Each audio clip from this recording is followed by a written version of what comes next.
बिस्मिल्लाहिर्रहमानिर्रहीम। अस्सलाम वालेकुम। उम्मीद करती हूँ कि आप सब खैरियत से होंगे। अल्लाह से दुआ है कि वो हम सबको अपने अपने घरों में खुश और आबाद रखे, आमीन। आज मैं बनाने जा रही हूँ आलू गोभी की बहुत ही मज़ेदार सी रेसिपी। अगर आपको मेरी कुकिंग अच्छी लग रही हो तो चैनल को सब्सक्राइब ज़रूर कीजिएगा, और अगर आपको ये वीडियो अच्छी लगे तो लाइक का बटन ज़रूर प्रेस कीजिएगा। मुझे उम्मीद है कि आपको मेरी ये आलू गोभी की रेसिपी अच्छी लगेगी और आप इसको घर में ट्राई करेंगे। तो चलिए स्टार्ट करते हैं इस मज़ेदार सी रेसिपी को। सबसे पहले मैं आपको चीज़ें बता देती हूँ, उनको नोट डाउन कर लीजिए। यहाँ पे मैंने 1 किलो गोभी ली है और इसको मैंने काट लिया है। अच्छी तरह इसको वॉश कर लिया है और इसको छोटे पीसेस में कट किया मैंने। यहाँ पे हाफ केजी मैंने आलू लिए हैं, जिनको छील के मैंने छोटे क्यूब्स में कट कर लिया है। एक दरमियाने साइज़ की प्याज मैंने बारीक कट कर ली है। यहाँ पे 5 टेबलस्पून मैंने दही के लिए हैं। यहाँ स्पाइसेस में 1 टीस्पून धनिया पाउडर, 1 टीस्पून लाल मिर्च का पाउडर, हाफ टी स्पून हल्दी और हाफ टी स्पून नमक लिया है मैंने। इसके अलावा यहाँ पे मैंने 2 टेबलस्पून लहसुन अदरक का पेस्ट लिया है। 4 मैंने हरी मिर्चें ली हैं, जिनको बारीक कट कर लिया है, और ये 2 इंच का अदरक का पीस है, जिसको बारीक कट कर लिया है। यहाँ मैंने पैन के अंदर हाफ कप ऑयल का शामिल कर दिया है।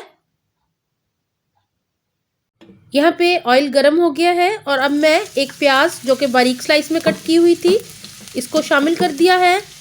इसको हमने गोल्डन ब्राउन करना है, तो 1 से 2 मिनट लगेंगे। इसको अच्छी सी ब्राउन प्याज हो जाएगी हमारी, और फिर इसके अंदर हम शामिल करेंगे अपने बाकी के अज्जा।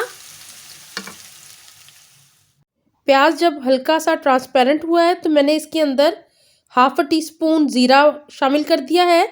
ज़ीरे से सालन का बहुत ही मज़ेदार सा टेस्ट और खुशबू होगी, तो इसको फ्राई करूँगी मैं।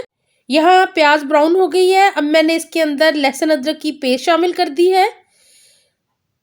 इसको 2 मिनट तक मैं भूनूंगी ताकि लहसुन अदरक अच्छे से पक जाए। प्याज जब अच्छा सा ब्राउन हो गया, लहसुन अदरक कुक हो गया, अब मैं इसके अंदर शामिल कर रही हूँ स्पाइसेस, और यहाँ मैं स्पाइसेस शामिल कर रही हूँ। साथ ही मैं इसके अंदर कटी हुई हरी मिर्चें शामिल कर दूंगी। हाफ मैंने शामिल कर दी हैं, हाफ हम सेव कर लेंगे, एंड में शामिल करेंगे इनको। यहाँ मैं थोड़ा सा पानी शामिल करूँगी ताकि मसाला हमारा जले ना। तो पानी शामिल करके अब मैं थोड़ी देर इसको पकाऊंगी, 2 से 3 मिनट तक। 2-3 मिनट तक मसाला बहुत अच्छे से पक गया है। अब मैं इसके अंदर दही शामिल कर दी है।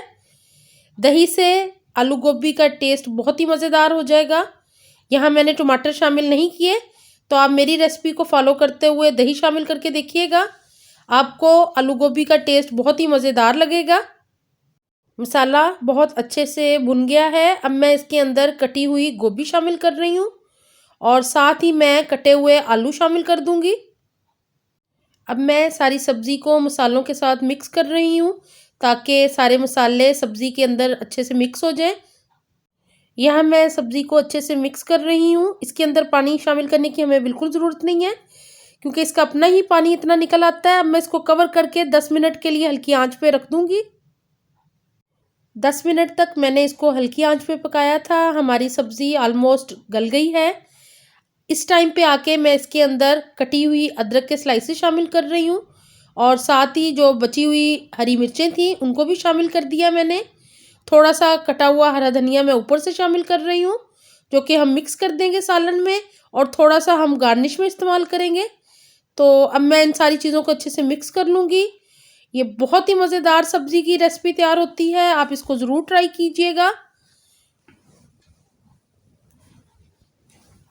अब मैं सब्ज़ी के अंदर हाफ टी स्पून गरम मसाला पाउडर शामिल कर रही हूँ, जिससे सब्ज़ी और भी चटपटी और मज़ेदार बन जाएगी।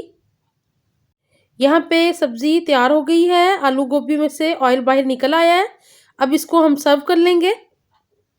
आलू गोभी को मैंने एक डिश में सर्व कर लिया है। ऊपर से कुछ हरे धनिए के पत्ते और अदरक के स्लाइसेस शामिल कर दिए हैं, ताकि हमारी डिश और भी खूबसूरत लगे और खाने वाले को बहुत ही अच्छी लगे। तो अगर आपको ये रेसिपी पसंद आए तो लाइक ज़रूर कीजिएगा, और मेरी वीडियोस को मुकम्मल देखा करें। और जिन्होंने अभी तक चैनल को सब्सक्राइब नहीं किया, प्लीज़ वो सब्सक्राइब ज़रूर कर लें, क्योंकि सब्सक्रिप्शन बिल्कुल फ्री है। मुझे अपनी दुआओं में याद रखा करें। अपना बहुत ख्याल रखें। अल्लाह हाफ़िज़।